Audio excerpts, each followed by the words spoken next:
Assalamualaikum warahmatullahi wabarakatuh. Selamat pagi anak-anakku. Kita sekarang bertemu kembali ya dengan Ibu Siti Munawar.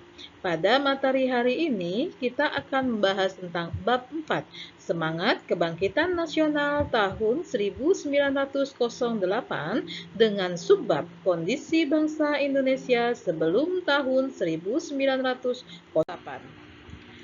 Adapun peta konsep yang akan kita pelajari di bab keempat ini adalah yang pertama tentang bangsa Indonesia sebelum tahun 1908, yang kedua tentang perintis kebangkitan nasional dalam perjuangan kemerdekaan, dan yang ketiga adalah mewujudkan persatuan dan kebanggaan menjadi bangsa Indonesia wujud nilai kebangkitan nasional. Kemudian, materi kita ini dengan tujuan pembelajaran yang akan kita lakukan yang pertama adalah bersyukur dan berperilaku serta beriman dan bertakwa kepada Tuhan Yang Maha Esa tentang kondisi bangsa Indonesia sebelum tahun 1908. Menunjukkan sikap jujur, tanggung jawab, patuh, dan disiplin terhadap kondisi bangsa Indonesia sebelum tahun 1908. Yang ketiga, mampu menganalisa kondisi bangsa Indonesia sebelum tahun 1908. Yang keempat, mampu menyimpulkan kondisi bangsa Indonesia sebelum tahun 1908. Dan yang kelima, mampu menunjukkan keterampilan bertanya tentang kondisi bangsa Indonesia sebelum tahun 1908. Serta yang terakhir adalah mampu menyajikan secara berkelompok kondisi bangsa Indonesia sebelum tahun 1908.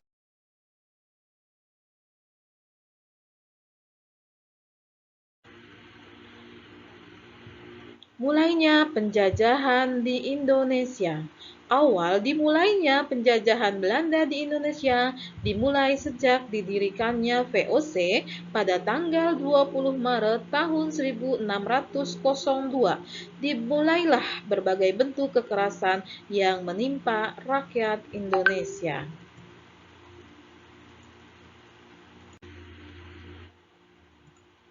Kebijakan Belanda yang merugikan Indonesia.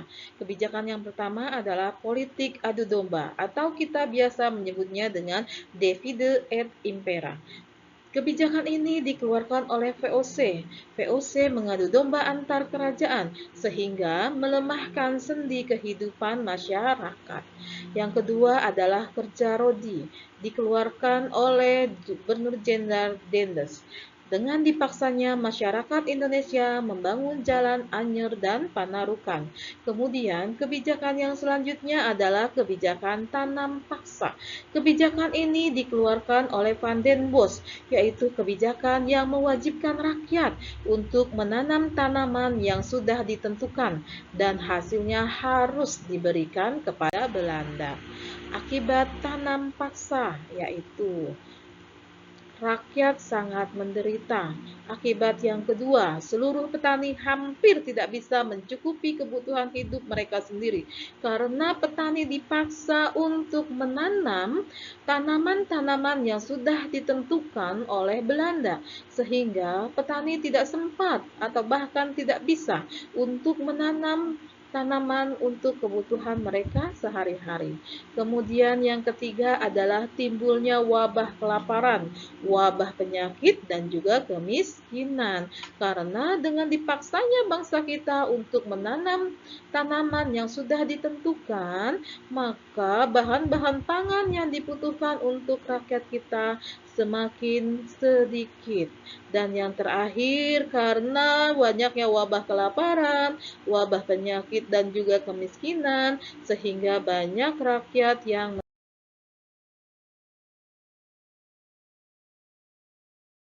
merantaukan. Perlawanan yang berikutnya yaitu perlawanan dari Sultan Ageng Tirtayasa. Sultan Ageng Tirtayasa tidak menyukai VOC. Sultan Ageng Tirtayasa berperan melawan VOC karena beberapa sebab. Di antaranya adalah sebagai berikut. Adanya blokade dan gangguan yang dilakukan VOC terhadap kapal dagang dari Cina dan Maluku yang akan menuju Banten. Adanya keinginan VOC untuk memonopoli perdagangan di kawasan pesisir Jawa. VOC menghalangi kegiatan perdagangan di Banten. Sultan Ageng Tirtayasa pun memimpin rakyat Banten untuk menyerang VOC ke Batavia pada tahun 1656. Perlawanan rakyat Indonesia yang selanjutnya adalah Perang Diponegoro. Perang Diponegoro berlangsung selama 5 tahun, terhitung dari tahun 1825 hingga tahun 1830.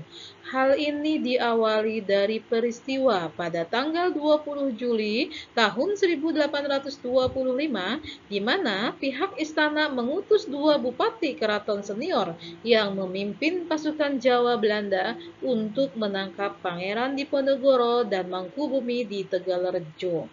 Dalam perjuangan melawan Belanda, Pangeran Diponegoro tidak sendiri, tetapi dibantu oleh Kiai Mojo yang juga menjadi pemimpin spiritual pemberontak. Akibat dari banyaknya penderitaan yang dialami oleh bangsa Indonesia, serta akibat penerapan sistem tanam paksa yang tidak manusiawi ini, mendapatkan banyak kritik daripada pejuang Indonesia, serta khususnya kaum aktivis HAM di Belanda. Di antaranya adalah Edward Dawes Dekker, kemudian Baron van Hove, dan juga Van Deventer. Politik etis adalah kebijakan balas budi yang dibentuk dan dibuat oleh Belanda untuk mengganti kerugian masyarakat Indonesia atau Hindia Belanda atas eksploitasi yang dilakukan oleh pemerintah Belanda. Isi daripada politik etis ini terbagi dari satu adalah edukasi atau pendidikan dengan mendirikan sekolah-sekolah. Kemudian kebijakan yang kedua adalah transmigrasi dengan memindahkan penduduk yang penduduknya banyak ke tempat-tempat yang belum banyak penduduknya. Kemudian yang ketiga adalah irigasi yang diperuntukkan untuk mengairi. Ya, segitulah materi yang Ibu berikan hari ini. Terima kasih kepada anak-anakku karena sudah menyimak materi yang sudah Ibu berikan.